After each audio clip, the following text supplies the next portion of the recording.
Hola a todos, bienvenidos a la segunda parte de la clase de lóbulo frontal que corresponde a la tercera unidad funcional de Luria.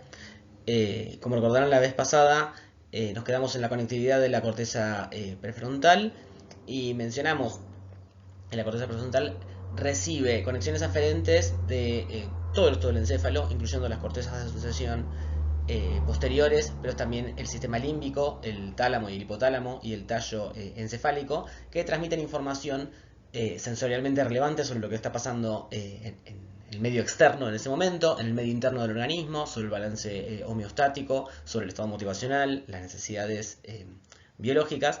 Es decir, recibe información que recoge todo el resto del cerebro acerca del estado de situación y el estado motivacional que le sirve para tomar decisiones.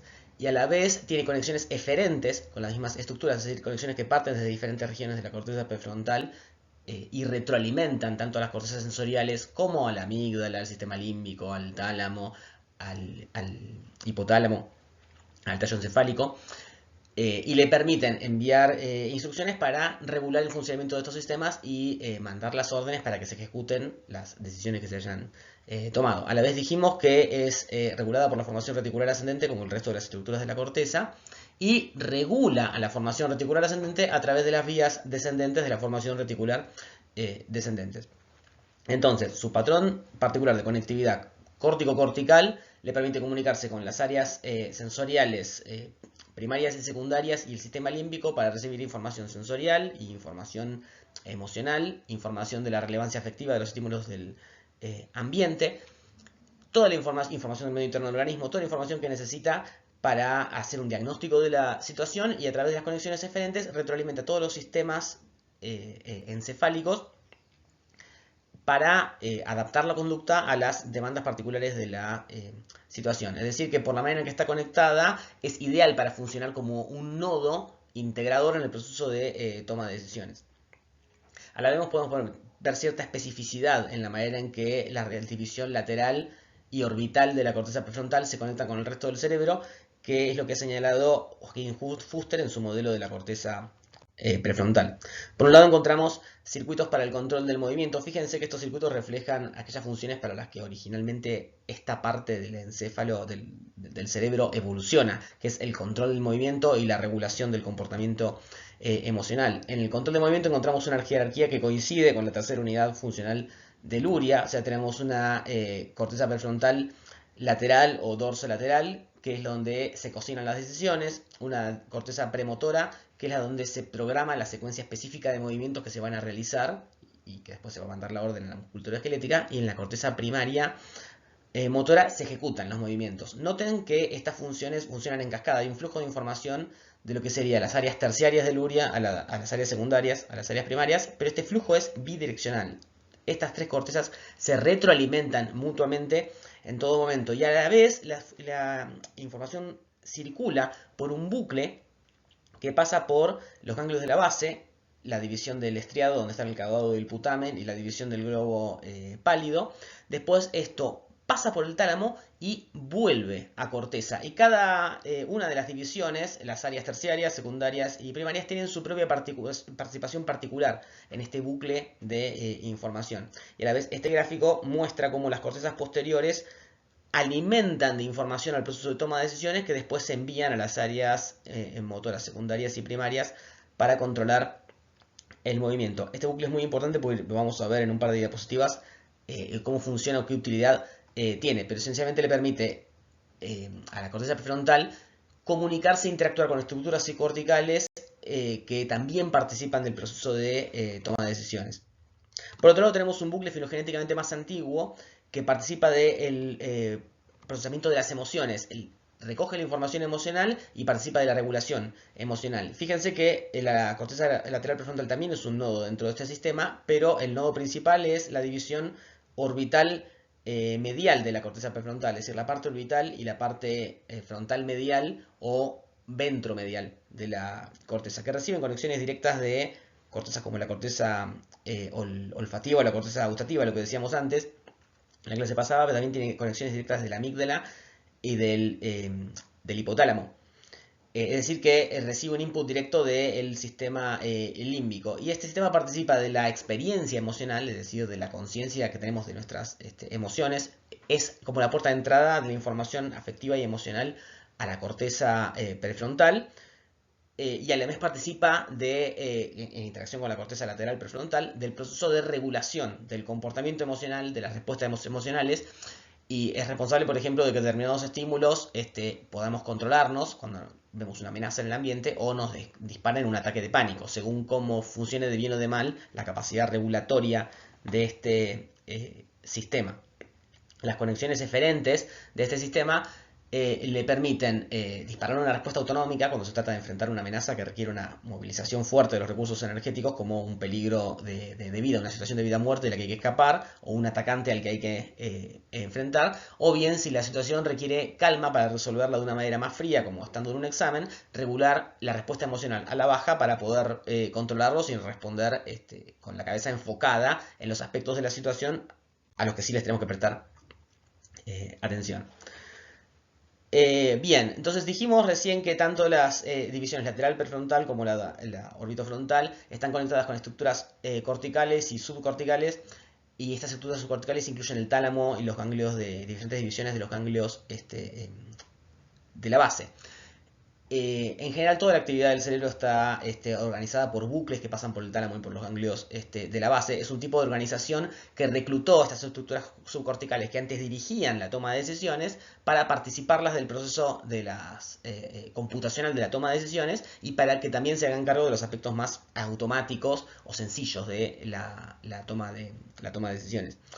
Cuando veamos el capítulo de aprendizaje y memoria, vamos a ver qué papel cumple la dopamina en el proceso del aprendizaje y cómo este sistema abre una puerta de entrada al input dopaminérgico para que pueda indicar cómo las recompensas que obtenemos del ambiente, los castigos, guían el proceso de toma de decisiones. Vamos a encontrar 5 circuitos frontosubcorticales que atraviesan la corteza prefrontal y que son relevantes para entender cómo funciona el lóbulo frontal. Dentro de estos circuitos hay un circuito que se encarga del control del movimiento, que tiene sentido porque es la principal función para la que evoluciona el cerebro y la principal razón que hace que se expanda el telencéfalo en los animales, en particular en los primates.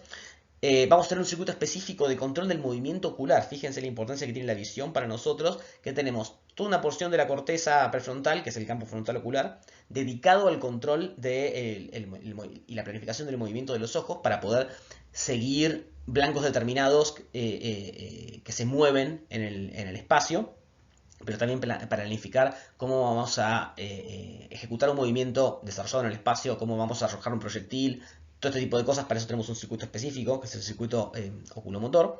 Y después tenemos un circuito que va a involucrar a la corteza dorsolateral prefrontal, que va a ser un circuito, un bucle cognitivo, que va a tener que ver con la regulación de procesos de planificación y de toma de decisiones y operaciones cognitivas en general. Y un circuito emocional que va a ocupar justamente la división orbitomedial, y que tiene que ver con la experiencia de las emociones y la regulación de las emociones. Acá tenemos el circuito de control del movimiento. Fíjense que el origen de la información que entra a este circuito es la corteza motora, la corteza premotora y también la corteza somatosensorial, es decir, regiones directamente vinculadas con la ejecución y la percepción del movimiento. Estas proyectan a los ganglios de la base, primero al estriado, que está compuesto por el caudado y el putamen. Acá proyectan al putamen, después va al globo pálido, después va al núcleo ventral lateral y ventral anterior del tálamo, y de ahí vuelve la información a corteza. ¿A qué corteza? A la corteza primaria, a la premotora y al área suplementaria. O sea, estas son regiones específicamente vinculadas con la planificación y el control de los movimientos. Y después tiene su propio circuito, el bucle oculomotor, que controla el movimiento de los ojos. Fíjense que la información sale de la corteza prefrontal, que es donde se planifican los movimientos, y de la corteza parietal posterior, que es donde se integra la información sensorial, lo cual tiene sentido porque necesitas un input del ambiente para planificar cuál va a ser el movimiento de los ojos, a dónde le vas a prestar atención, y qué es lo que querés capturar de esa información en constante cambio en la escena visual. Esto también proyecta esta vez al núcleo caudado dentro del estriado del núcleo de la base, después al pálido y después al núcleo mediodorsal y ventral anterior del tálamo y vuelve a corteza al campo frontal ocular, que recibe esta información y procesa la toma de decisiones cerca del movimiento ocular. Esto es relevante no solamente cuando estamos de cacería o cuando estamos desplazándonos en el espacio, sino cuando estamos realizando movimientos oculares durante la lectura, por ejemplo. De hecho, la capacidad computacional del campo frontal ocular en general se recluta mucho para todo lo que son las funciones ejecutivas, como resolver una jugada de ajedrez, por ejemplo, o en cualquier juego, en los videojuegos, desde ya, todo el tiempo estamos haciendo coordinación oculomotora. Después están los bucles no motores, que incluyen un loop, un bucle cognitivo o prefrontal y un bucle límbico o emocional.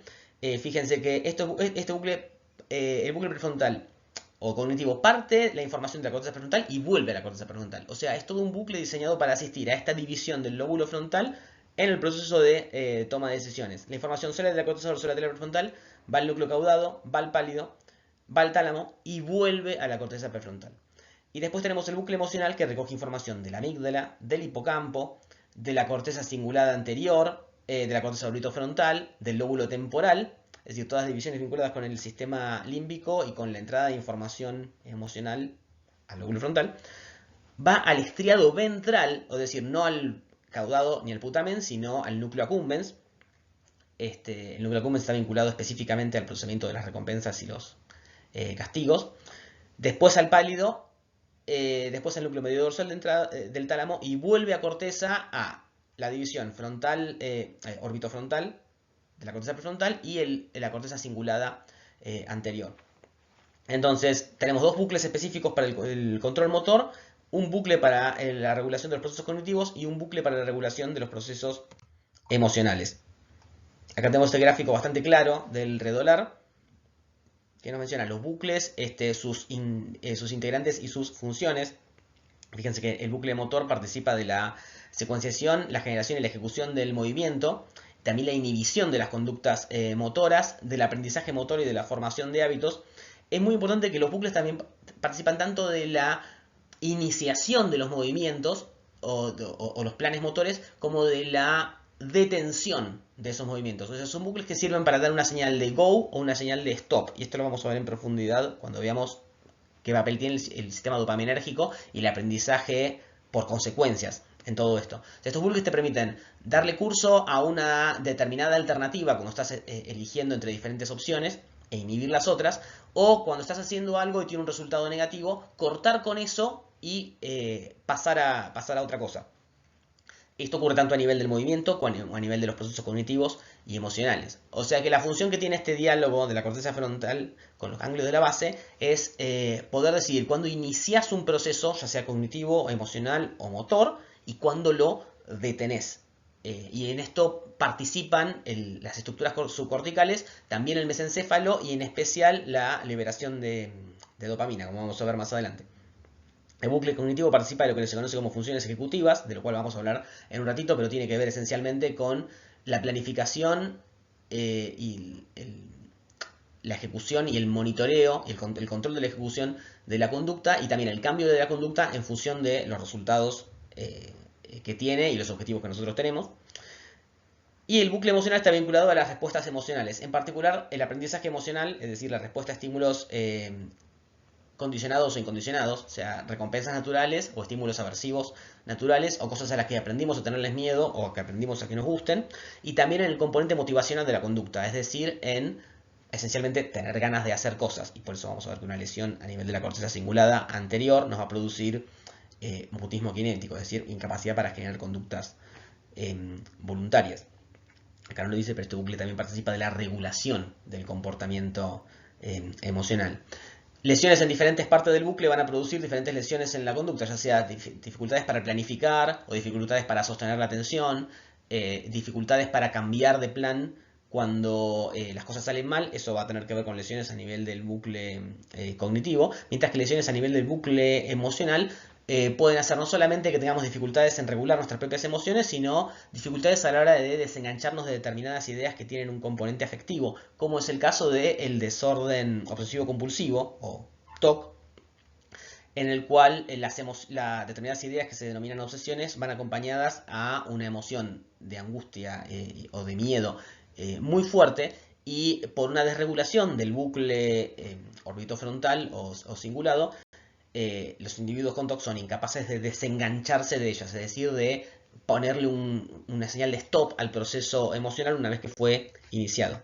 Este gráfico muestra cómo, o sea, dónde están las diferentes regiones de este sistema y cómo son las divisiones más cognitivas o emocionales o motoras. Fíjense que los procesos más emocionales y las regiones vinculadas a los procesos más emocionales están puestos en rojo amarillo, como estos circuitos que involucran la corteza orbitofrontal, la división ventral de los ganglios de la base, que es el núcleo accumbens, y el núcleo dorsomedial del tálamo. Fíjense que la información sale de corteza, pasa por los ganglios de la base, después va al tálamo y después vuelve a corteza. Las regiones más amarillas involucran la corteza dorsolateral prefrontal, que tiene que ver con los procesos cognitivos en el lóbulo frontal. Después el estriado dorsal, que es el caudado, y el putamen, fundamentalmente el caudado. La información una vez más vuelve al tálamo y vuelve a corteza. Y las regiones más vinculadas con el control del movimiento son la corteza premotora y la motora primaria. En los ganglios de la base, el putamen dentro del estriado dorsal, la división ventrolateral del tálamo, y la información una vez más vuelve a corteza. Y fíjense que estas regiones de acá, que pertenecen al mesencéfalo, son el área tegmental ventral y la sustancia negra. Estas dos las vamos a condensar con el nombre de sustancia negra. Todas envían una señal dopaminérgica a los ganglios de la base, y son los de los ganglios de la base los que reciben esta señal que informa acerca de las recompensas o castigos, y es en los ganglios de la base donde se genera la señal de go o la señal de stop a la hora de decidir si se le da curso al comportamiento que se está ejecutando o se lo detiene, o entre dos alternativas diferentes, cuál gana la competencia del movimiento que se va a ejecutar o la decisión que se va a tomar. O sea que todo este sistema frontal y subcortical se integra con otras estructuras más básicas del encéfalo, como el mesencéfalo, y a través de la circulación de dopamina se generan las señales de cuándo el movimiento tiene que ir cuándo el movimiento del proceso cognitivo tiene que dársele curso y cuándo se lo tiene que inhibir. Esta división del procesamiento de la información permite entender los efectos de determinadas lesiones a nivel de la corteza prefrontal, pero también los efectos de lesiones subcorticales, que por participar de determinadas partes específicas de estos bucles producen efectos en los procesos cognitivos como si hubieran sido en cortezas o similares a las que hubieran sido cortezas. Es decir, lesiones en regiones específicas o del tálamo o de los ganglios de la base que participan de procesos cognitivos o emocionales tienen efectos similares a los que produciría una lesión dentro de la corteza, de la misma corteza prefrontal. Por otro lado, como las regiones subcorticales participan o están más mezcladas en cuanto a la participación de estos bucles, pueden afectar tanto a procesos cognitivos o emocionales, mientras que las lesiones prefrontales suelen ser más específicas. Por ejemplo, si tenemos lesiones prefrontal a nivel de la corteza prefrontal dorsolateral, vamos a tener problemas en la memoria de trabajo, problemas en el aprendizaje, problemas en la toma de decisiones, problemas en la generación de información, como son las tareas de fluencia, es decir, diga animales o diga palabras con una determinada letra, eso también se va a alterar. No recuerdo si ya dije problemas para dirigir y focalizar la atención. En cambio, las lesiones orbitofrontales van a afectar a la regulación de la conducta y las emociones. Fíjense lo que le pasaba a Finney-Hayes en relación a su comportamiento violento e impulsivo. Lesiones a nivel de la corteza cingulada y la corteza frontal medial pueden producir incapacidad para generar conductas voluntarias, apatía, disminución de la iniciativa o, en la versión más extrema, el mutismo kinético. Y los daños a estructuras subcorticales pueden afectar a más de uno de estos procesos, es decir, pueden producir síndromes más mixtos o más mezclados, porque pueden afectar tanto a aspectos cognitivos como emocionales del control de la conducta. Esto lo vamos a saltar porque lo vamos a ver en detalle en la parte de aprendizaje. Ahora vamos a pasar a mencionar los modelos de funcionamiento de la corteza prefrontal y las funciones, lo que se llaman las funciones ejecutivas, es decir, los procesos que efectivamente ocupan y ocurren en la corteza prefrontal. Vamos a arrancar con el modelo de Celazo, que es el modelo de complejidad cognitiva y control, que es un modelo muy intuitivo, si bien es bastante viejo, es muy intuitivo porque plantea una primera división de las funciones del lóbulo frontal entre funciones ejecutivas frías y funciones ejecutivas calientes. Y lo relaciona con una división anatómica más o menos consistente dentro del lóbulo frontal, que es una división lateral vinculada a los aspectos cognitivos y una división orbital medial vinculada a los aspectos emocionales.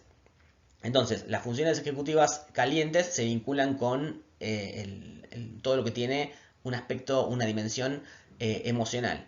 No solamente la regulación de las emociones, sino la toma de decisiones en contexto de riesgo, el procesamiento de las ganancias, el procesamiento de las pérdidas, la estimación de la incertidumbre y los aspectos motivacionales de la conducta. Fíjense que este sistema interactúa con la corteza cingulada posterior, que después vamos a ver de qué gran red cortical participa este sistema.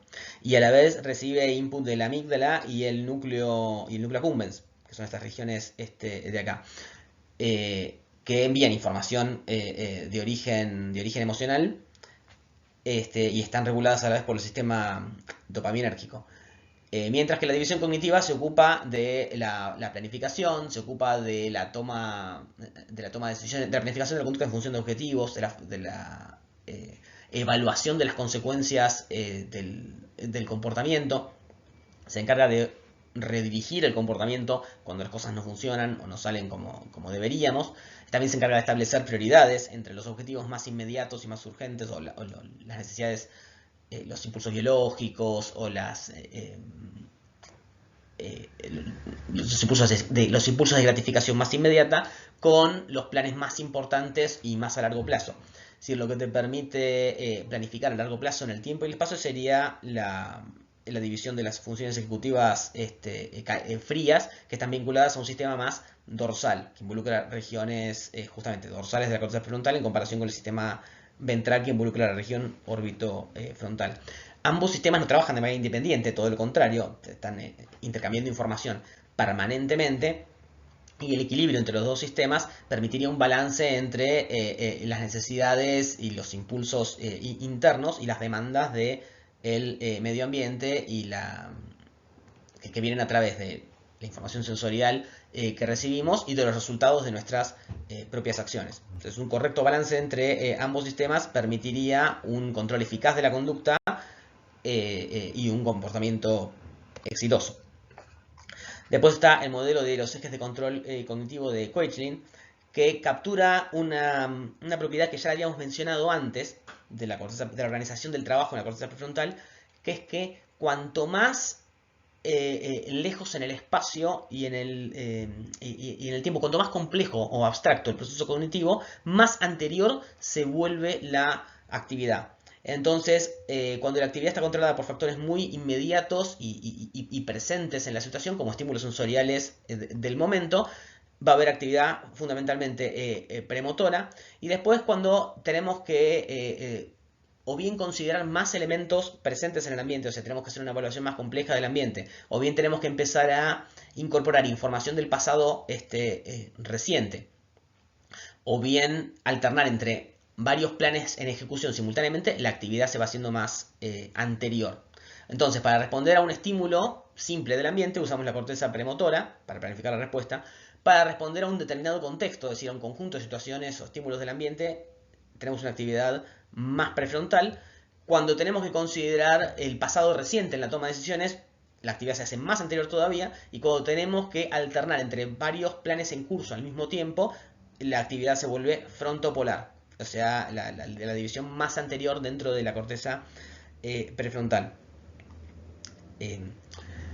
Es decir, que la actividad se va haciendo cada vez más anterior dentro de la corteza prefrontal, cuanto más complejo se vuelve el control de la conducta, o cuanto más lejos me tengo que ir yo en el pasado para tomar la decisión ahora.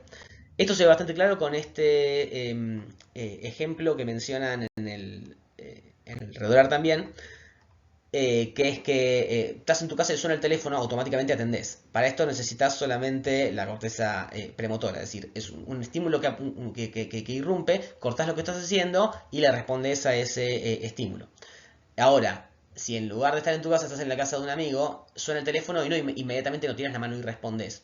En la época en que había teléfonos por supuesto, este ejemplo es viejo y de la época en que existía el teléfono de línea.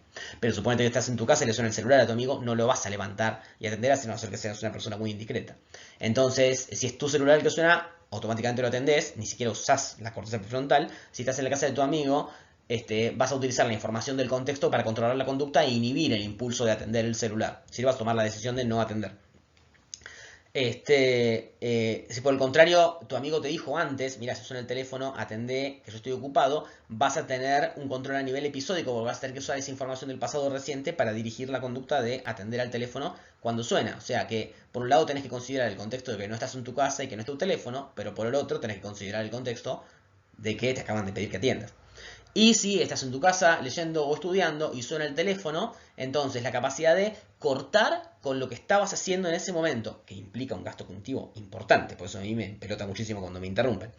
Si estoy leyendo o trabajando, tenés que cortar con el set mental de todo lo que tenías, ponerlo en pausa, ya sea la representación mental que venías armando trabajosamente del texto o la novela de ficción que estabas leyendo, toda la escena que te estaba haciendo en la cabeza, cortas, vas al teléfono, resolvés lo que necesita la persona que te llamó, volvés y retomás donde habías dejado. Esa capacidad de retomar donde habías dejado cognitivamente es dificilísima. De hecho, se ve muchísimo en los pacientes con lesión prefrontal, como tienen muchas dificultades para hacer esto. Si cortan un proceso cognitivo, después por ahí no vuelven y lo dejan por la mitad. Esto es muy frecuente. Y para eso es tan costoso a nivel cognitivo que necesitas la división más compleja, más abstracta y más desarrollada de la corteza, o más computacionalmente compleja de la corteza prefrontal, que es la parte más frontopolar. Entonces, para responder a un estímulo sin pensar, la corteza premotora; para corresponder a un estímulo en función de un contexto presente, una división, la división más posterior de la prefrontal; cuando tenés que considerar el pasado reciente, la corteza prefrontal más anterior; y cuando tenés que alternar entre varios procesos cognitivos en curso, la división más frontopolar. Acá lo vemos con un ejemplo de un experimento que muestra que diferentes partes de la corteza prefrontal aumentan su actividad metabólica en función de la tarea que le dan a hacer al tipo. Acá el chabón tiene que apretar una tecla diferente de acuerdo a la tecla que aparezca en la pantalla.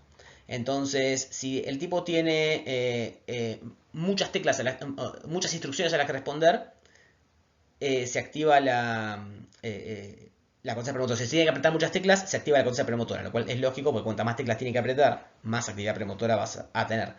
Pero en cambio, cuando tenés que modificar tu respuesta de acuerdo a qué color tiene la letra, por ejemplo, si aparece una letra roja, tenés que apretar 5 vocales, pero si aparece una letra azul, tenés que apretar 5 consonantes. Ahí se activa una región más caudal. Si a lo largo de la tarea las reglas se invierten, ponerle que antes el rojo era para las vocales y el azul era para las consonantes, pero después eso cambia y se pone se invierte la regla y es al revés, tenés que comportarte al revés. Ahí activas una división más caudal, la corteza prefrontal lateral, y perdón, más rostral de la corteza prefrontal. O sea, cuando tenés que alternar entre reglas, estarías acá; cuando tenés que sumarle el contexto, estás acá. Y cuando simplemente tenés que responder a más cantidad de letras o menos cantidad de letras, estás parado acá. Entonces, cuanto mayor la complejidad de la información que tenés que usar para guiar la conducta, más anterior se vuelve la activación de la corteza prefrontal lateral. Acá se ve en otro experimento, te muestran qué regiones se activan. La corteza premotora acá se va a activar en todos, porque en todos tenés que hacer una respuesta motora. Pero a medida que le vas sumando condiciones, se van sumando aumentos de actividad en regiones cada vez más anteriores dentro de la corteza prefrontal. Acá te ponen, si tenés que responderle por color, y estarías acá. Si en función del color cambia el mapeo de la respuesta, por ejemplo, si aparece el rojo, tenés que apretar este botón para la textura 1 y este botón para la textura 2. Pero si aparece el azul, tenés que invertir ese mapeo y apretar ahora el 2 para la 1 y el 1 para 2. O si le agregás que si aparece un color, tenés que responder a la forma del objeto, pero si aparece otro color, tenés que responder al tamaño del objeto. Y acá ya estás en este nivel de activación. Y si este mapeo de que entre el color y la dimensión se alterna de un bloque de respuesta a otro, por ejemplo en la primera tanda de ensayos, con el rojo tenés que responder a la forma y con el azul al color. Pero en la segunda tanda de ensayos, con el azul tenés que responder a la forma y con el rojo al color. Este tipo de cambios de regla, que son muy comunes en los experimentos cognitivos, implican una actividad todavía más anterior dentro de la corteza prefrontal. Entonces, este gráfico del radar es una muy linda síntesis de las funciones del lóbulo frontal. Sintetiza lo que es el funcionamiento ejecutivo, el funcionamiento social, o sea, que depende de la corteza prefrontal, el funcionamiento emocional y las funciones motoras y lingüísticas. Y es una buena hoja de ruta de lo que vemos en relación a la corteza prefrontal a lo largo de toda la materia de número 2. Fíjense que en funciones ejecutivas incluye la simulación de la conducta, es decir, imaginarse qué resultados van a tener las acciones que yo haga, y la fijación de los objetivos, es decir, qué es importante para mí el día de hoy. Esto es a corto plazo y a larguísimo plazo, o sea, tanto los objetivos de qué voy a hacer el día de hoy y cuándo, y qué es lo más importante y qué es lo menos importante, y qué voy a hacer con mi vida de acá a los próximos 5 años. Las dos cosas dependen, o sea, las dos escalas de planificación dependen de la corteza prefrontal. La planificación, la coordinación y la puesta en marcha de las acciones para conseguir el objetivo. O sea, una vez que tengo un objetivo o un conjunto de objetivos, ¿qué voy a hacer? Desde qué voy a hacer para vestirme hoy hasta qué voy a hacer para llegar a la facultad y resolver las tareas de la facultad. El mantenimiento de estos objetivos, que fíjense que esto hay que mantenerlo activado, y esto requiere un costo cognitivo, porque si vos no haces un esfuerzo para mantener el objetivo presente, el objetivo se te fuma y te distrajiste y a la mierda, que de vuelta son cosas que le pasan a los pacientes con lesiones prefrontales.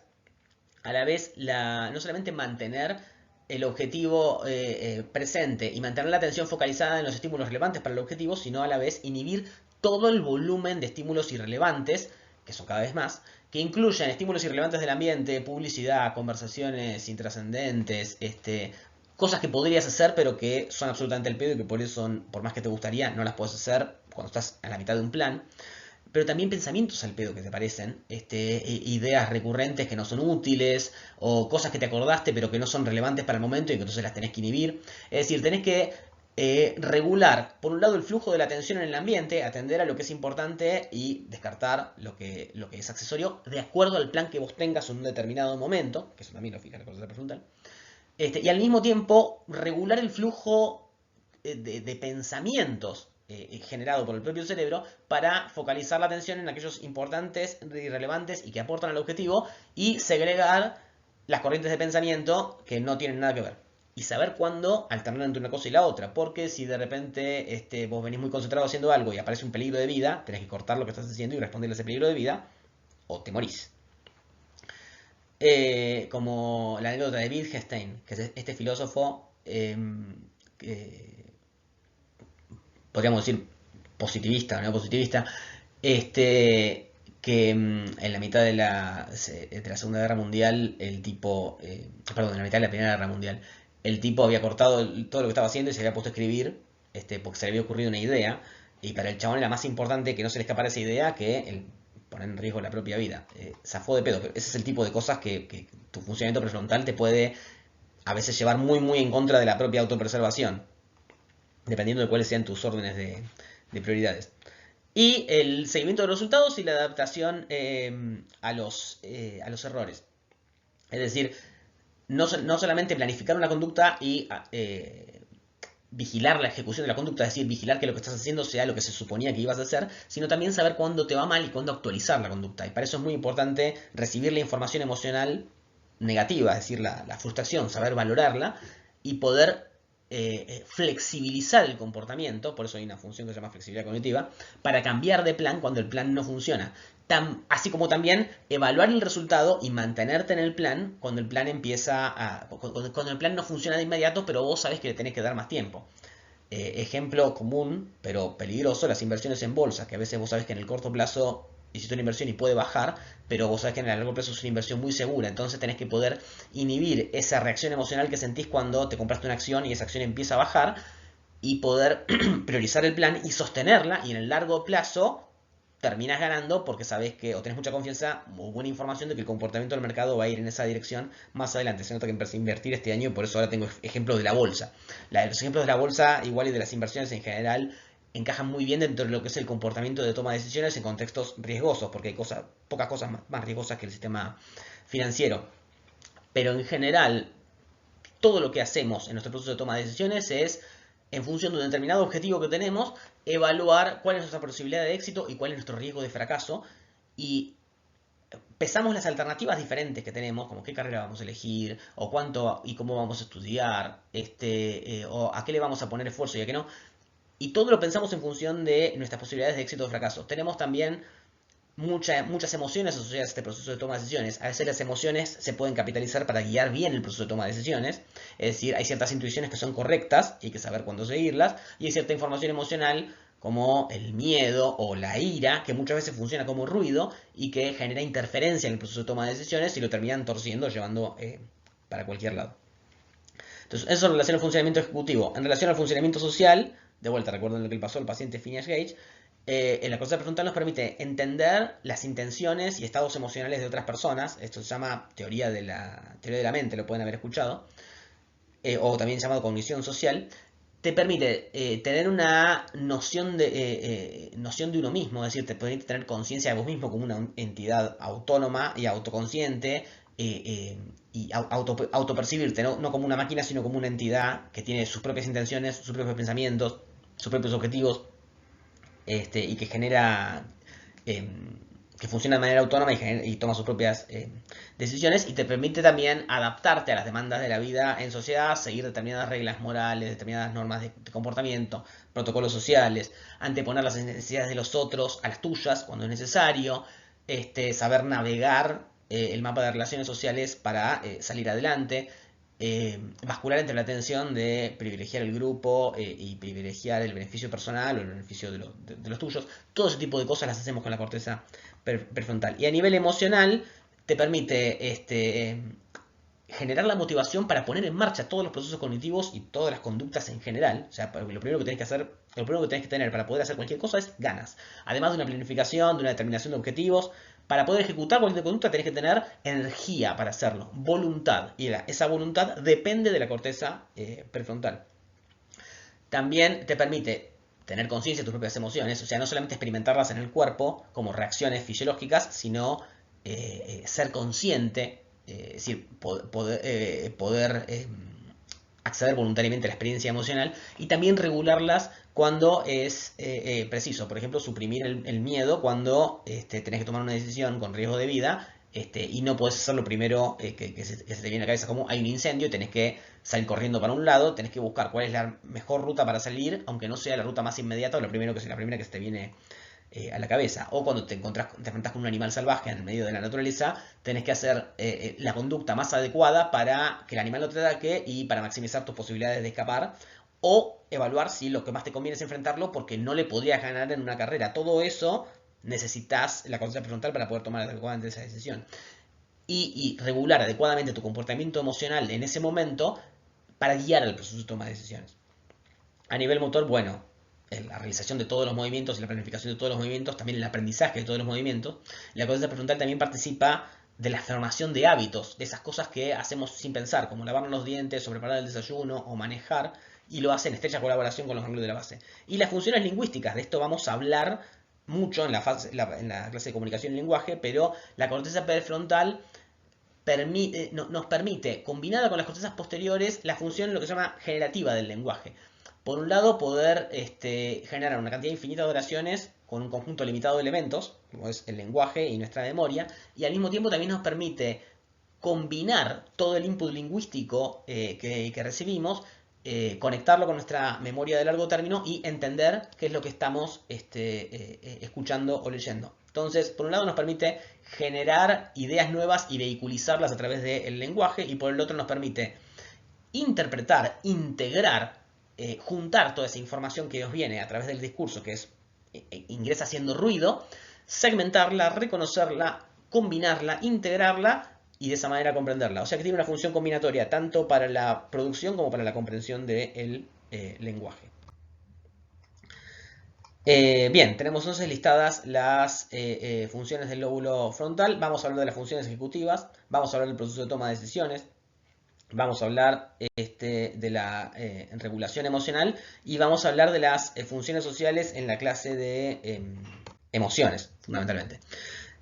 Acá tenemos la división entre funciones ejecutivas frías y calientes. Fíjense que estos procesos, esto se corresponde con la definición más tradicional de las funciones ejecutivas, que influyen en la memoria de trabajo, la inhibición de respuesta, el control de la atención, la fluidez, la detección de errores, la flexibilidad cognitiva, la capacidad para el multitasking. Fíjense que vinculan las divisiones más laterales de la corteza prefrontal, también el cíngulo anterior, y estructuras subcorticales como el hipocampo y los ganglios de la base, todas las que colaboran para los procesos cognitivos que no están vinculados a un componente afectivo o emocional. Y por otro lado tenés las funciones ejecutivas calientes, que tienen que ver con la regulación de las emociones, el procesamiento de las recompensas y de los castigos también. Las tomas de decisiones en contextos de riesgo, que siempre van acompañadas de un componente emocional. La cognición social, es decir, la comprensión de las emociones y las intenciones de los demás y de sus estados mentales.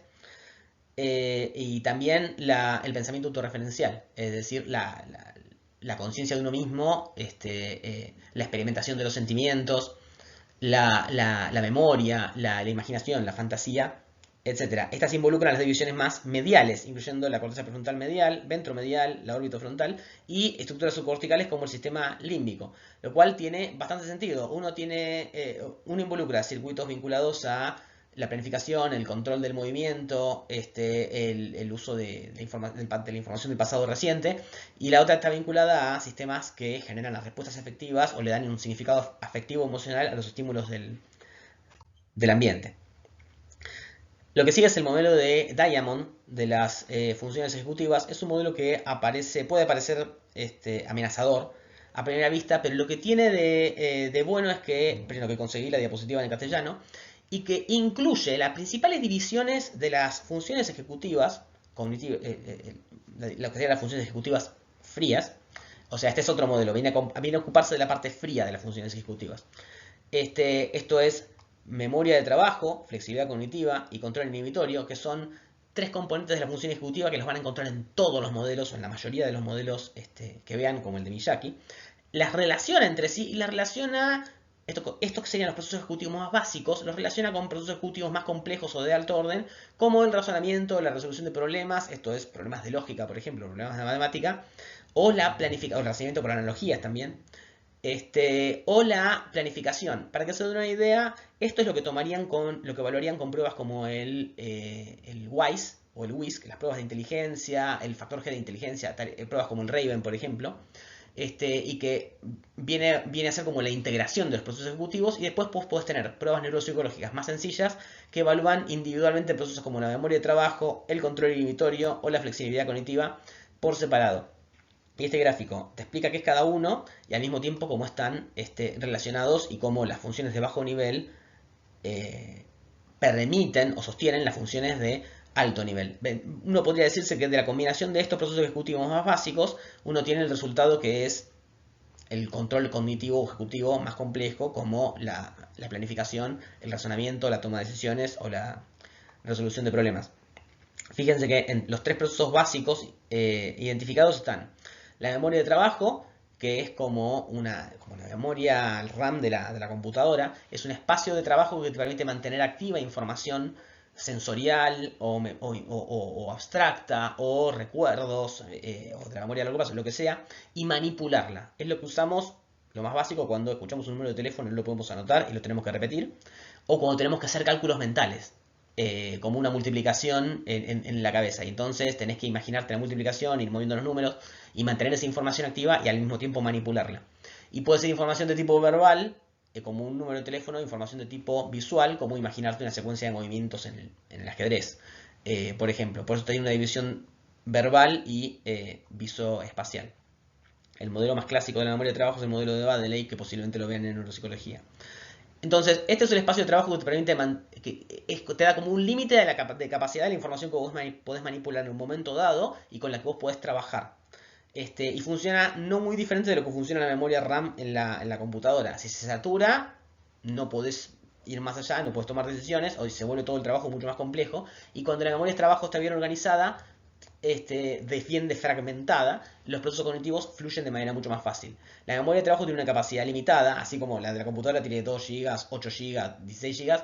La nuestra tiene una capacidad de 5 a 7 elementos, pero si codificamos inteligentemente la información dentro de esa memoria de trabajo, podemos hacer maravillas. Por ejemplo, en lugar de acordarnos un número de teléfono como una sucesión de números aislados, hacemos un cantito o agrupamos 543 3285, y eso es como si fueran dos elementos dentro de la memoria de trabajo, y entonces lo sostenemos mucho más fácilmente. El control inhibitorio se refiere al filtrado de estímulos irrelevantes del ambiente y irrelevantes de los propios pensamientos, y también a la supresión de respuestas, que son las más automáticas, las más prepotentes, las que primero nos salen, pero que no son adecuadas. Todo eso entra dentro del control inhibitorio, que lo podemos dividir entre el control de la interferencia, que hay una interferencia a nivel del ambiente, que la filtramos con la atención selectiva. Esto es, tenemos un montón de estímulos del ambiente, pero nosotros atendemos solamente a aquello que es importante e ignoramos todo lo demás, como prestar atención al profesor en clase y no prestar atención al perro que está ladrando afuera durante la clase. Pero al mismo tiempo controlamos la interferencia que proviene de nuestro propio pensamiento, como estar en la clase de neuro y estar de repente acordándote de lo que te pasó la semana pasada o de lo que tenés ganas de hacer cuando termine la clase, de cualquier otra cosa que te irrumpe en el pensamiento en ese momento. Lo que se llama el divague mental, que ya vamos a ver que la causa prefrontal también tiene que ver con esto. Esto también lo tenés que inhibir y también forma parte del control inhibitorio. Y por otro lado, la inhibición de respuestas. Cómo te hacen una pregunta capciosa y vos decís lo primero que se te viene a la mente, pero en realidad esa alternativa no es la correcta. O cuando algo te da bronca y lo primero que te sale es golpear a la persona que tenés enfrente o insultar.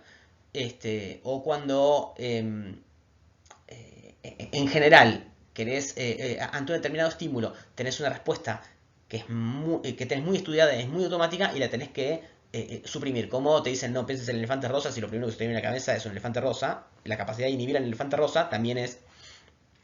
en realidad sería inhibición de pensamiento. Si tuvieras que decir una palabra y decir, no puedes decir tal cosa como ni sí, ni no, ni blanco, ni negro. El juego ese donde no puedes decir ninguna de esas palabras. Eso sería inhibición de respuesta. Te preguntan algo que la respuesta es sí y tu cerebro automáticamente se va para decir sí y vos tenés que ser capaz de inhibir esa respuesta. Eso también lo haces con la inhibición de respuesta. Y por otro lado, flexibilidad cognitiva es una habilidad básica muy vinculada a la creatividad. Esto es la capacidad de alternar entre diferentes planes o entre diferentes alternativas y no hacer siempre lo mismo. Esto parece una boludez, pero en realidad es muy difícil.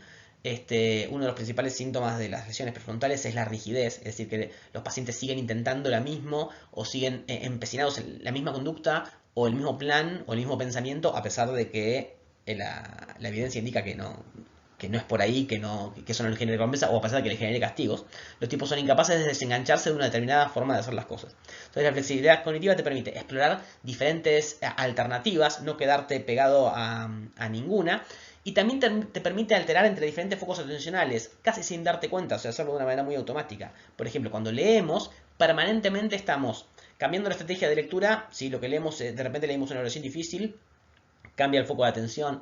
A veces tenés que cambiar el foco de atención en el texto para detectar si le tenés que dar más importancia al significado de la palabra o al procesamiento sintáctico o al componente pragmático o el contexto previo que te permite interpretar lo que estás leyendo de una manera o de otra. Tienes que alternar entre todas esas fuentes de información simultáneamente, y esto lo hacemos casi sin esfuerzo gracias a que desarrollamos la flexibilidad cognitiva. Otro ejemplo muy bueno es el bilingüismo. Cuando aprendes dos lenguajes simultáneamente, tenés que todo el tiempo estar inhibiendo uno y al mismo tiempo negociando entre uno y otro. Cuando traducís, por ejemplo, o cuando tenés una conversación con una persona de otro idioma. Esa alternancia entre una lengua y la otra la puedes hacer gracias a la flexibilidad cognitiva. Es decir, la capacidad de mantener uno de los dos idiomas suprimido y de ir y volver entre idiomas cuando estás haciendo una traducción involucra directamente la flexibilidad cognitiva. Bueno, y después las funciones ejecutivas de alto orden son, por ejemplo, en la planificación, lo vamos a ver con un ejemplo concreto, el ajedrez. Y en general, todas las actividades donde tenés que armar un plan, una secuencia de pasos para resolver un problema. O sea, esto se puede traducir como generación de algoritmos, o sea, generación de secuencias de conductas para llegar a un determinado resultado esperado. Bien, la primera que vamos a ver entonces en profundidad es la memoria de trabajo. La memoria de trabajo, dijimos, era un espacio mental en el que podemos manipular información verbal o información visoespacial o información de cualquier tipo en general. Pasa que esta es la división más clara. Fíjense que en este experimento muestran en un ser humano estudiado con resonancia magnética funcional y en un macaco, al que le bajaron con un electrodo sin asco directamente en la corteza prefrontal, los dos tienen que hacer lo mismo. Tienen que mover una palanca del mismo lado que apareció un punto en la pantalla. O sea, tienen un joystick y donde aparece, en la dirección en la que apareció un punto en la pantalla, tienen que mover el joystick. Pero entre la aparición del punto y el movimiento hay un delay. Un delay en el cual el estímulo desaparece y vos tenés que acordarte de dónde estuvo. Para después, cuando te piden que respondas, responder. Al ser humano entrenarlo que haga esto es facilísimo. Al mono lleva bastante su tiempo y el mono, recuerden que tiene que estar hambreado, porque el mono lo hace por comida. El ser humano te hace caso porque está en un experimento, pero el mono lo hace por comida. Y fíjense que hay un conjunto de neuronas en la corteza prefrontal que disparan durante la fase de codificación, o sea, cuando el estímulo está presente, siguen disparando en la etapa de delay cuando el estímulo está ausente, cuando no hay ningún estímulo que esté generando la actividad cerebral. Estas neuronas siguen siendo capaces de disparar y en la fase de respuesta tienen un pico y después decaen. Esto es porque la actividad de estas neuronas de la corteza prefrontal representa el mantenimiento activo de la representación de en dónde estaba la posición espacial del puntito. Y en el ser humano se ve que no solamente tienen un foco de actividad prefrontal, sino que tienen un foco de actividad posterior en la corteza parietal. Esto representa la posición del espacio que ocupaba el puntito, que se mantiene activa durante la fase de delay, donde no hay más punto. Es decir, como que no hay nada que te mantenga activa esa parte de la corteza porque no hay ningún estímulo en el ambiente. Pero la comunicación de la corteza prefrontal con esa corteza posterior, que representa el movimiento, el lugar del movimiento, permite mantener esa información activa. Y en general la memoria de trabajo funciona así. Una parte de la corteza prefrontal, en general la división lateral o ventral, lateral dorsal o lateral ventral, se mantienen activas y otra parte del cerebro que representa o la identidad del estímulo o la posición del estímulo o una información semántica vinculada al estímulo o lo que sea que vayas a recordar también se mantiene activa y las dos entre sí se comunican. Es decir, la corteza prefrontal se comunica con una determinada corteza posterior que representa la información que vos querés mantener activa y la comunicación de las dos hace que eso no se pierda y que vos lo puedas tener en la conciencia a pesar de que el estímulo ya no está presente. En esta tarea le piden a la persona que se acuerde de una determinada cara y después la distinga entre dos caras que le van a mostrar al final. Entonces primero el tipo mira la cara, la actividad ocurre en el giro fusiforme, en las regiones de la corteza secundaria que reconocen las caras. Después la cara desaparece y ahí se activa la corteza frontal dorsolateral y también lo que sería la vía visual ventral. Es decir, las regiones de la corteza temporal inferior que codifican la representación de la cara. Y estas dos se mantienen hablando todo el intervalo donde no hay ningún estímulo que genere esta actividad. O sea, esta es una actividad generada por la propia corteza prefrontal.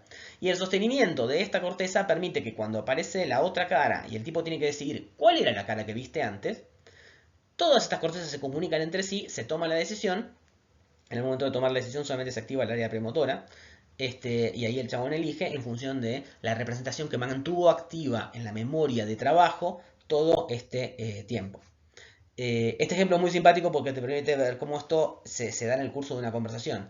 Por ejemplo, hay dos personas que están hablando de que una fue a San Francisco y le cuenta la mina, ¿sabes que caminamos por el puente Golden Gate, que es como uno de los edificios emblemáticos de San Francisco? Y esto te activa un montón de información acerca de la forma del puente, dónde está ubicado el puente, cómo es sensorialmente el puente. Entonces el chabón le pregunta, ¿y es realmente dorado? Y para que la mina pueda responder, tiene que combinar toda esta información, o sea, tiene que acceder a toda esta información para responder al objetivo de responder a la pregunta del chabón, combinarla y en función de eso responderle adecuadamente. Es decir, para poder responderle, la mina tiene que entender lo que le está preguntando. Pues el punto se llama Golden Gate, pero no es dorado. Golden significa dorado. Entonces la tipa tiene que recordar no solamente la palabra golden, que activa la representación de dorado en el cerebro, tiene que inhibir eso, cuando el tipo se cayó, tiene que mantener activa la pregunta que le hizo, acceder a toda la información que ya tiene sobre su experiencia pasada, combinarla y en función de eso producir una respuesta. Y esto se logra gracias a la interacción de la corteza prefrontal y las cortezas posteriores que representan los diferentes aspectos de la información semántica que se necesitan combinar para poder generar la respuesta. Acá tenemos otro ejemplo de cómo funciona la memoria de trabajo espacial y verbal. Esta es una tarea muy común en el que a la persona le dan una secuencia de letras que aparecen o una secuencia de posiciones. Fíjense que tenemos un cuadrito que aparece en diferentes posiciones o unas letras, una secuencia de letras que van apareciendo en un orden. Y al tipo después le pueden pedir o que diga la posición, cómo fue la posición de los cuadritos, o que diga cuál fue la secuencia de letras. O sea, le pueden pedir la información espacial de un mismo estímulo, cómo fue cambiando, o le pueden pedir la información verbal de qué letras aparecieron. Y se la pueden pedir para adelante, que es relativamente fácil, o se la pueden pedir para atrás. O sea, el tipo acá tendría que decir, si vio D, K, G, R, tendría que decir R, J, G, K, D. O si apareció la secuencia de movimientos, tendría que repetirla, pero en el orden inverso. Una de las tareas se llama span directo, cuando tenés que reproducir la misma secuencia, y la otra se llama span inverso, cuando tenés que reproducir la secuencia al revés. El span inverso es mucho más difícil y requiere mucho más compromiso de la memoria de trabajo. Y ese compromiso adicional se ve en este estudio, donde vieron la activación de la región dorsolateral y la región ventrolateral de la corteza prefrontal. Acá vieron que la corteza ventral lateral se mantuvo activa a lo largo de toda la tarea, y se activó más cuanto mayor es la cantidad de elementos a recordar. O sea, no es lo mismo tener que recordar 2 estímulos que tener que recordar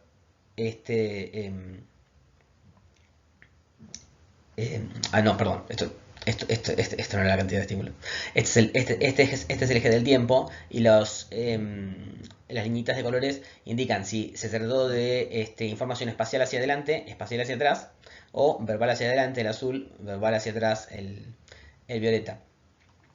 Fíjense que la información aumenta, la actividad parental lateral aumenta luego de la desaparición del estímulo, o sea, cuando el tipo tiene que mantener la información activa, y es relativamente similar para todas las condiciones. Porque lo que el tipo tiene que hacer es hacer un esfuerzo para mantener la información activa. Pero en cambio la parte dorsal lateral tuvo mucha mayor activación cuando el span espacial fue para atrás, o cuando el span verbal fue para atrás, que cuando fue el span directo. Como reproducir la secuencia hacia atrás es más difícil porque además de mantener la información, vos tenés que manipular la información, se activó mucho más la corteza dorsolateral prefrontal. Entonces la división ventral tenía que ver acá con mantener la información activa y por eso se activó en todas las condiciones, porque en todos los casos la secuencia era de la misma longitud, pero cuando tuviste que dar la vuelta activaste mucho más la división dorsal lateral, tanto si era información espacial como si era información verbal. O sea que no se activó por el tipo de información, sino que se activó por lo difícil del trabajo que vos tenías que hacer con esa información. Vamos a ver más de la memoria de trabajo y de los diferentes sistemas de memoria de trabajo cuando veamos la clase de aprendizaje y sistemas de memoria, justamente. Bien, a continuación, la flexibilidad cognitiva. La flexibilidad cognitiva te permite, como dice acá, pensar fuera de la caja, no hacer siempre lo mismo, ir alternando tu conducta en función de las circunstancias del ambiente. ¿Y cómo se ve? Tradicionalmente en estos experimentos lo que hacen es pedirle al tipo que responda de una determinada manera si aparece una clave contextual, y que de otra manera si aparece otra clave. Por ejemplo, los targets son una casa y un árbol. El tipo tiene que apretar a la izquierda si aparece la casa y a la derecha si aparece el árbol. Pero todo esto cuando haya un círculo. Mientras que si hay un triángulo es al revés. Tiene que apretar el árbol a la izquierda, la casa a la derecha. Y esto que parece una boludez es un quilombo que requiere muchísima focalización de la atención y capacidad para cambiar entre una manera de responder y la otra manera de responder. Y se llama task switching. Hay una versión mucho más complicada que esto, que es la tarea de cartas de Wisconsin, en la cual el tipo le van apareciendo cartas y tiene que elegir en qué pilón la pone. Y la puede ordenar por forma, por número, o por color, o por bueno, esas tres dimensiones. Por forma, por color o por número. Y el tema es que el tipo elige sin saber si tiene que responder o por forma o por color. Por ejemplo, acá elige poner por color y le dicen sí, bien. Y hace 10 ensayos así. Y de repente al 10º ensayo cambia la regla y ya no es más por color. Ahora es por forma. Y el chavo se tiene que dar cuenta solo. Es decir, el tipo venía eligiendo forma, forma, forma, forma. Y le venían diciendo bien, bien, bien. Y de repente elige ordenar por forma y le dicen mal. Y ahora elige ordenar por color y le dicen bien. Entonces ahí tiene que darse cuenta de que cambió la regla y modificar su estrategia de respuesta. Todo solo, sin que nadie le diga nada. O sea que el chabón no solamente tiene que ser capaz de reconocer cuál es la dimensión que le están pidiendo, sino de que ser capaz de mantenerse en esa dimensión y ser capaz de cambiar cuando dejan de darle una recompensa. Que esto que parece muy pelotudo también es así en la vida. Muchas veces vos haces una inversión de un tipo que rinde durante, por ejemplo, el plazo fijo. Dense cuenta que estoy muy contaminado por el tema de las inversiones. El plazo fijo te rinde en una determinada circunstancia, en una determinada realidad de juego. De repente el plazo fijo te deja de convenir, tenés que pasar a otro tipo de inversión, tenés que tener la cintura para cambiar de un tipo de inversión a otra. O retirarte, ¿no? Esto, la gente que tiene problemas de flexibilidad cognitiva no lo hace y en su lugar incurre en lo que se llama error de perseveración. Es decir, seguir haciendo lo mismo, lo que en algún momento fue premiado, seguir haciéndolo cuando ya no es más premiado y ahora empieza a ser castigado. O, por ejemplo, los nenes que los padres les consienten todo y después van a la escuela y siguen pretendiendo hacer la suya. A pesar de que en la escuela los retan, es porque aprendieron a comportarse de una manera en la casa y no pueden flexibilizarse y comportarse de otra manera en la escuela. O sea, que la capacidad de adaptar tu comportamiento a las circunstancias del ambiente depende de la flexibilidad cognitiva y de tu capacidad de registrar las consecuencias de las acciones y adaptar tu comportamiento a esos cambios en las circunstancias. Bien, y este gráfico muestra que las tareas de switching, como el Wisconsin Card Sorting Test o la tarea básica que vimos antes, activan una red de regiones laterales frontales, laterales parietales, además de la corteza del cíngulo. Y esto se ve tanto en paradigmas de Wisconsin como en paradigmas de switching. En rojo te muestran la tarea simple, en verde te muestran el Wisconsin y en amarillo te muestran las regiones que se activan en común a los dos. Este patrón de actividad frontal parietal en general lo vamos a ver más o menos en todas las tareas de funcionamiento ejecutivo y es porque en general la corteza prefrontal trabaja en estrecha colaboración con la corteza parietal. Y para todo lo que son tareas de funciones ejecutivas se va a activar una red frontoparietal. Además de determinadas estructuras subcorticales, como los ganglios de la base o como el cerebelo, que participan, o sea, se activan selectivamente según las demandas de la tarea. Pero en general, el denominador común de todas las funciones ejecutivas va a ser una red frontoparietal que se activa durante los diferentes procesos ejecutivos. Estén atentos para ver cómo aparece en las otras funciones. Ahora, el control inhibitorio, que implicaba tanto la inhibición de los propios pensamientos, cuando son inadecuados, la inhibición de los estímulos que son irrelevantes o distractores, y la inhibición de respuestas que son prepotentes o automáticas, pero que no ayudan al objetivo que yo quiero cumplir. Estos son los tipos de tareas que se usan para evaluar el control inhibitorio. Son tareas donde en todos los casos lo ponen al tipo o con información conflictiva, donde el tipo por ahí tiende a elegir una respuesta, pero es una respuesta que es incorrecta. O en tareas donde la información está sesgada y el tipo tiende a prestarle atención a un estímulo que no es el relevante. O en tareas donde el tipo se acostumbra a hacer siempre lo mismo y de repente tiene que cambiar. Por ejemplo, acá el chabón tiene que responder tiene que apretar cuando ve una X y no apretar cuando ve una K. Y hay 20.000 X, entonces el chabón aprieta, y de repente aparece la K y se tiene que agarrar la mano. Es muy difícil esto porque la persona se acostumbra muy rápido a la conducta de responder. Y esto se logra porque el estímulo que se llama go, es decir, el estímulo que genera la respuesta, es mucho más frecuente que el estímulo de stop o no go. Estas se llaman tareas de go, no go. Son muy boludas, son muy cortas y rápidamente ponen el tipo en un set de respuesta automática que después le cuesta mucho trabajo inhibir. En las tareas de flancos vos tenés que responder al estímulo del medio, pero a veces el estímulo del medio es congruente con los estímulos de los costados y en otras el estímulo es incongruente. Es decir, todos los estímulos de la escena te dicen que vayas para un lado, pero vos tenés que prestarle atención al que te dice que te vayas para otro. Claramente cuando no hay distractores o cuando los distractores no están en la misma línea que el estímulo target, es mucho más fácil inhibir o responder al estímulo target. Y acá es la condición más fácil de todas porque toda la información contextual te ayuda, pero acá toda la información del contexto interfiere. Vos tenés que focalizar acá e ignorar estos que son mayoría y que están tanto del lado izquierdo como del lado derecho. Entonces, esta es la condición más difícil. Y acá tenés que apretar el botón que corresponde al mismo color que el estímulo que aparece. Que cuando está del mismo lado del botón que tenés que apretar es más fácil.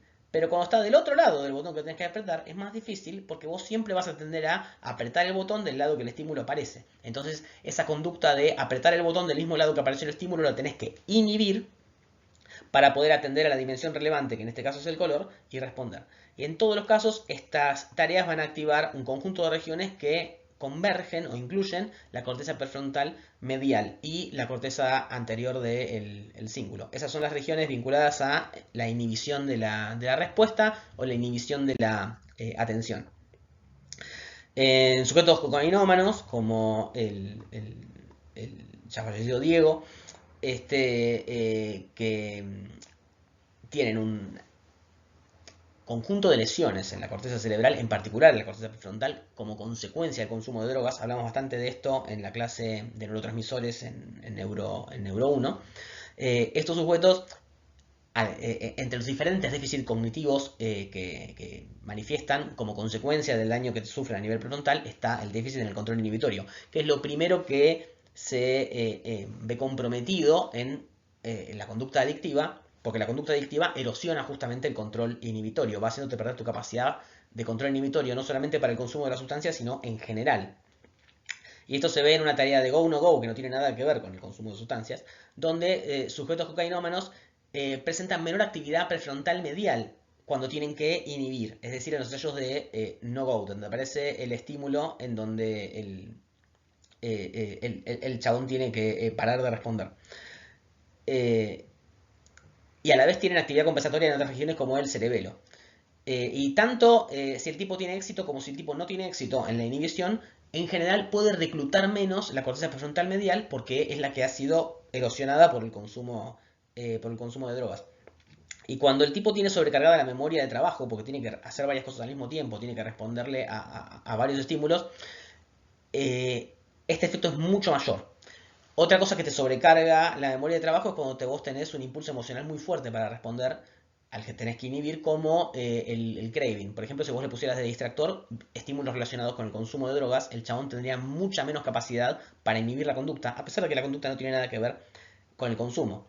Entonces, el consumo de sustancias, además de cooptar el sistema dopaminérgico, disminuye la capacidad inhibitoria para todo el funcionamiento cognitivo, no solamente para las conductas vinculadas al consumo. De hecho, cuando vos le presentás a un adicto en recuperación, o a un adicto mientras es adicto, estímulos vinculados con el consumo, que no son puntualmente la droga, sino como parafernalia vinculada al consumo, como una tarjeta o una jeringa, o le pondrás fotos de los lugares donde estaba acostumbrado a consumir, experimenta como una especie de subidón de necesidad de consumir que se llama craving, y eso daña todavía más su capacidad de control inhibitorio. Es como una necesidad muy fuerte de consumir que se dispara y que no la pueden inhibir. Esta es una tarea bastante clásica de control inhibitorio, que es el test de Stroop, que seguramente lo habrán visto alguna vez. Fíjense que leer los nombres de los colores que aparecen es fácil, pero si en lugar de leer la palabra, el nombre del color, tenemos que decir en qué color están escritas, de qué color son las letras de la palabra, es mucho más difícil cuando el color en el que la palabra está escrita no coincide con el color que la palabra nombra, como en este caso. Hagan la prueba. Fíjense, leer los nombres de las palabras en voz alta y después decir los nombres de los colores en los que están escritas en voz alta. Y fíjense qué es lo que les cuesta más. Esto es porque en los sujetos alfabetizados, o sea, después de muchos años de meter a presión las letras en el cerebro y las palabras, la lectura se dispara de manera absolutamente automática, sin ningún tipo de esfuerzo. Pero la información a la que tenemos que atender en este experimento no es la que estamos acostumbrados a responder, que es la palabra escrita. Entonces tenemos que inhibir la palabra escrita, que es algo muy difícil porque pasamos mucho tiempo aprendiéndola, y prestarle atención al color. En este experimento mostraron que la corteza cingulada anterior se activa siempre que hay un conflicto en la información, como acá, donde la palabra no coincide con el color. Mientras que la corteza dorsolateral prefrontal se activa solamente cuando es necesario ejercer un control cognitivo sobre ese conflicto. Es decir, acá en este experimento, en algunos ensayos les dijeron responde al color, y en otros les dijeron responde a la palabra. sea, lee la palabra en voz alta. Cuando lees la palabra en voz alta no tenés que hacer ningún control cognitivo, ninguna inhibición de nada, porque eso sale naturalmente. En cambio, cuando tenés que responder al color, sí tenés que hacer un control, porque tenés que inhibir justamente la lectura de la palabra. Y acá mostraron que, tanto si tenés que leer la palabra como si tenés que responder al color, en todos los casos en los que la información no coincide, se activa la corteza anterior del cíngulo. Como que esta está mostrando que hay algo en la información que no, que no se corresponde, que hay una incongruencia o una fuente de conflicto. Y simplemente te informa eso. En cambio, la corteza lateral prefrontal, que es la que vinculamos a el control de la conducta, la ejecución de la inhibición, se activa solamente cuando tenés que inhibir, pero no se activa cuando no tenés que inhibir. Es decir, se activa cuando te piden que prestes atención al color, pero no se activa cuando te piden que le prestes atención a la palabra. Y este es otro aspecto muy interesante del control inhibitorio, que es que no solamente sirve para frenar una respuesta inmediata, sino que sirve para ir ajustando la conducta de acuerdo a tu propio desempeño. En este experimento le dan al tipo una tarea de Stroop y se fijan qué es lo que pasa cada vez que comete un error. Y lo que muestran es que cuando el tipo comete un error, aparece como un aumento de actividad en la corteza del cíngulo anterior, dentro de la corteza prefrontal, que es como una señal de alarma de que el tipo cometió, de que el tipo cometió el error. Y en función de eso, la siguiente respuesta del tipo es más lenta. O sea, el tipo en el siguiente ensayo se toma más tiempo para responder. ¿Por qué? Y porque se frena a sí mismo para asegurarse de que la respuesta que está dando sea la respuesta correcta. Y esto se puede hacer en el test de Stroop y pasa en general en la vida. Cuando te precipitas y haces algo mal, cuando lo tenés que volver a hacer, te tomas más tiempo, en el mejor de los casos, para tratar de hacerlo mejor, tanto jugando un videojuego como jugando un deporte o lo que sea. Y lo que se ve en este estudio es que, además de aumentar la actividad en la corteza del cíngulo anterior, lo que ocurre es que aumenta el umbral de respuesta en las regiones motoras, es decir, las regiones motoras se inhiben y hace falta más actividad neuronal para iniciar el movimiento, y esto hace que la respuesta sea más lenta. O sea, esto te da el margen para que el sujeto no responda a no ser que está seguro, y te permite filtrar las respuestas más prepotentes. O sea que de la mano de la actividad prefrontal, las regiones motoras de repente se inhiben y se vuelven más exigentes antes de realizar un movimiento. Y por otro lado, las cortezas posteriores, en las cortezas posteriores aumenta la actividad en las regiones que responden al color y disminuye la actividad en las regiones que responden a la lectura. Es decir, que esta actividad prefrontal que detecta un error propio va de la mano de una modificación de las cortezas motoras para que no se precipite en el movimiento y de una modificación en las cortezas sensoriales posteriores para que aumente el procesamiento de la información relevante y disminuya el procesamiento de la información irrelevante. Y de esa manera se detecte mejor el estímulo que tiene que generar la conducta y se produzca un mejor resultado. Y esto es el mecanismo automático, porque esto se produce sin voluntad por parte del sujeto, de que después de un error inmediatamente la respuesta se enlentece. Incluso no es necesario que el tipo se dé cuenta que cometió un error para que esto pase. Esto pasa muchas veces sin conciencia del sujeto del error. Bien, y por último llegamos a las funciones ejecutivas de alto orden que están vinculadas a la planificación, el razonamiento analógico, la resolución de problemas, la toma de decisiones. Hay una tarea que está diseñada para evaluar la planificación tanto en niños como en adultos. En adultos se llama Torre de Hanoi la versión, en niños se llama Torre de Londres. Es una tarea muy simpática en la que vos tenés que jugar con unas pelotitas, literalmente manipular las pelotitas, y te muestra cómo las pelotitas tienen que quedar. Perdón, acá, cómo tienen que quedar las pelotitas partiendo de acá. Y vos podés mover de a una por vez y podés ir cambiándolas de palo en palo, pero este solamente puede soportar una, este solamente puede soportar dos y esta solamente puede soportar tres. Y entonces vos salís de acá y tenés que llegar hasta acá. Y esto lo podés hacer en dos movimientos, o sea, movés esta acá y ya te quedó, y movés esta acá y ya te quedó. Pero este es el tipo de problema más fácil que vos podés resolver. Hay problemas mucho más complejos que involucran 5 o 7 movimientos, en donde vos muchas veces tenés que alejar la pelotita de la posición donde va a quedar para poder ponerla después más adelante. Y todo eso lo tenés que armar en tu cabeza, idealmente, antes de empezar a responder, porque tenés que hacerlo en la menor cantidad de pasos posibles. Si vos empezás a probar, desperdicias un montón de movimientos. Entonces vos tenés que llegar a una decisión óptima en tu cabeza de cuál es el plan de movimientos que mejor responde a la tarea. Y después seguir el plan y asegurarte de que no se te escape ningún paso y hacerlo correctamente. O sea que acá puedes evaluar planificación y puedes evaluar control de ejecución.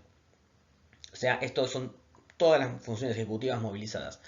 Y de hecho yo lo he hecho, he estudiado chicos con el Toro de Londres, es impresionante cómo mejoran el rendimiento a lo largo del tiempo y cómo los chicos más grandes lo resuelven mejor que los chicos más chicos. También lo he hecho en adultos universitarios y los resultados son bastante escalofriantes, por cierto.